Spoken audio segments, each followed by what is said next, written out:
यह आदमी कभी टीवी नहीं देखता था, इसलिए उसने अपना नया टीवी उठाया, उसे खोलकर उसके सारे पुर्जे अलग किए और सीधे 35वें मंजिल से नीचे फेंक दिया। उसे उम्मीद थी कि इतनी तेज आवाज सुनकर नीचे मौजूद गार्ड ऊपर जरूर देखेगा, लेकिन गार्ड उस टाइम रेडियो सुनने में इतना मग्न था कि उसने कुछ भी नोटिस नहीं किया। रात हो गई, लेकिन मदद के लिए कोई नहीं आया। उसी पल उसे एहसास हुआ कि प्रॉपर्टी डीलर की बात मानकर सबसे सस्ता अपार्टमेंट खरीदना उसकी जिंदगी की सबसे बड़ी गलती थी। अब उसने दूसरा तरीका सोचा। वह बाथरूम गया, वहां से टूथपेस्ट इकट्ठा किया और कार्डबोर्ड के एक टुकड़े पर बड़े अक्षरों में हेल्प लिखकर नीचे फेंक दिया। लेकिन तेज हवा कार्डबोर्ड को उड़ाकर छत पर ले गई। उसने दूसरा बनाया, फिर तीसरा, फिर चौथा, लेकिन हर बार वही नतीजा निकला। देखते ही देखते पूरा टूथपेस्ट खत्म हो गया और किसी ने भी उसे नहीं देखा। अब उसके पास आखिरी रास्ता बचा था। उसने अपने घाव को दबाया, बहते खून से मदद का संदेश लिखा और कार्डबोर्ड नीचे फेंक दिया। इस बार वह सच में जमीन तक पहुंच गया। कुछ देर बाद कपड़े सुखा रही एक महिला की नजर उस पर पड़ी। खून से लिखा संदेश देखकर उसे समझ आ गया कि मामला बेहद गंभीर है। वह तुरंत उस इमारत तक पहुंची, लेकिन गार्ड ने उसे रोक दिया। उसने कहा कि इस बिल्डिंग में पिछले 2 साल से कोई रहता ही नहीं है। मजबूर होकर महिला वहां से चली गई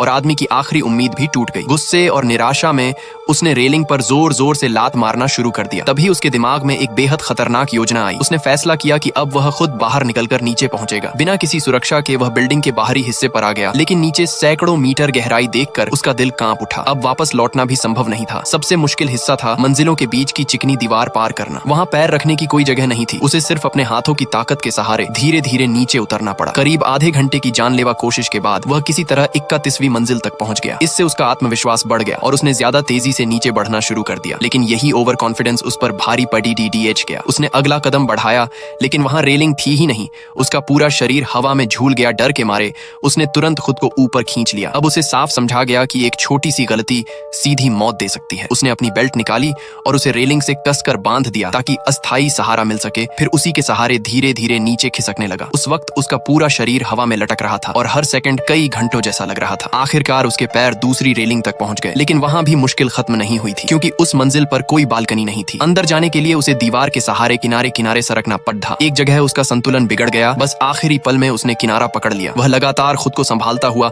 आगे बढ़ता रहा। आखिरकार उसके पैर तीसरी मंजिल की जमीन पर टिक गए। उसने राहत की सांस ली और सामने लगे कांच के दरवाजे को धक्का दिया, लेकिन दरवाजा नहीं खुला। उसने फिर पूरी ताकत लगाई, फिर भी कुछ नहीं हुआ। अब उसके पास आखिर ये विकल्प था। उसने दीवार का सहारा लिया और पूरी ताकत से दरवाजे पर जोरदार लात मारी। कांच चकनाचूर हो गया। वह अपने घायल और थके हुए शरीर को घसीटते हुए अंदर पहुंचा। कुछ सेकंड बाद उसने धीरे से दरवाजे का हैंडल घुमाया और इस बार दरवाजा खुल गया।